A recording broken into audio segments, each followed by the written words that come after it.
Opinion দিই, it's my opinion is premier লিগের এত বড় একটা প্রেশার ম্যাচে আমার মনে হয় যে আমাদের আরেকটু বিচক্ষণ হতে হবে, যে আমাদের আম্পায়ারিং কারা করছে না দেখতে হবে। কারণ আমাদের দেশে এত এক্সপিরিয়েন্স আম্পায়ার থাকতে আমি কেন জেসিকে প্রয়োজন হলো আম্পায়ারিং দেওয়ার ওই ম্যাচটাতে, I don't know about it, to be very honest.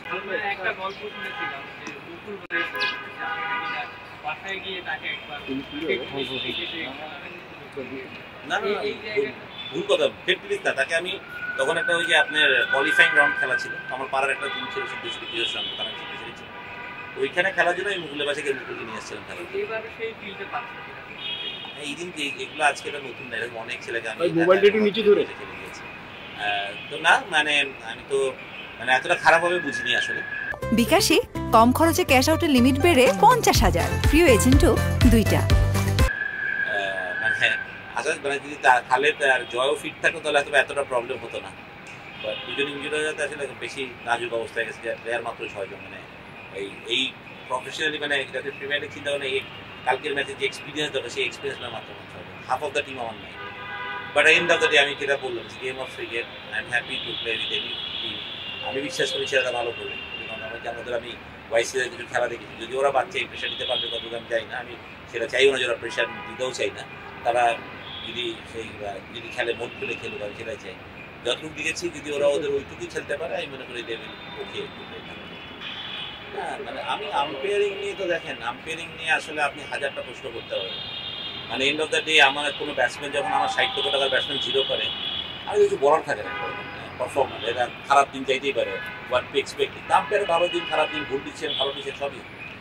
যেটা আপনি বলছেন যে বড় খেলায় আমি সবসময় মনে করি যে আপনাকে এমন একজন আম্পায়ার দেওয়া উচিত যার এক্সপিরিয়েন্স, যে মাঠের প্রেশারটা কিন্তু অনেক বড় কিছু, যদিও আজকালকার ক্রিকেটে সেই বিগত আপনি মরণের প্রেশার নাই, বা তারপরেও আপনি তো এটা বড় দল খেলছে, ন্যাশনাল প্লেয়াররা খেলছে, আপনাকে এখানে এমন একজন আম্পায়ার থেকে যার প্রতি প্লেয়ারদের রেসপেক্ট আছে।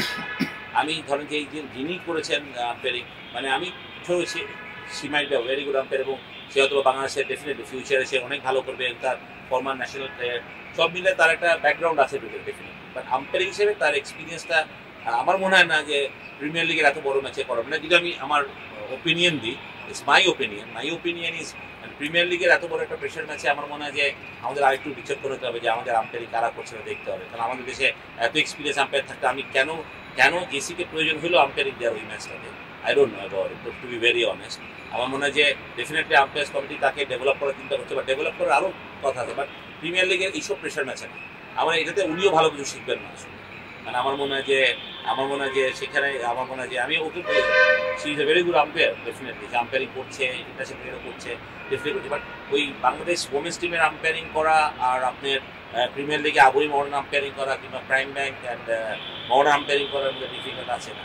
যদিও সেই দিনকার কোনো ব্লেম আমি আম্পায়ারে দিতে চাই না, বাট আমি বলতে চাই যে বড় ম্যাচে আমার মনে হয় যে যারা বড় দল বা বড় প্লেয়ার যেসব দলে খেলে তাদেরকে আমার মনে হয় যে এমন আম্পায়ার দেওয়া উচিত যেটা প্লেয়াররা আম্পায়ারদের রেসপেক্টটা দিতে পারে। এটা এক্সপিরিয়েন্স প্লেয়ার আপনি অবশ্যই জেসি কিনা আম্পায়ারিং করবে, প্রিমিয়ার লিগেই করবে, বড় ম্যাচই করবে, বাট সময়ের সাথে সাথে না, এখনই না, টু আর্লি আমি মনে করি দেওয়া উচিত। আমার সম্পূর্ণ আমার মতামত সেটা কারণ বাট আই ফিল আমি সেটাই করবো।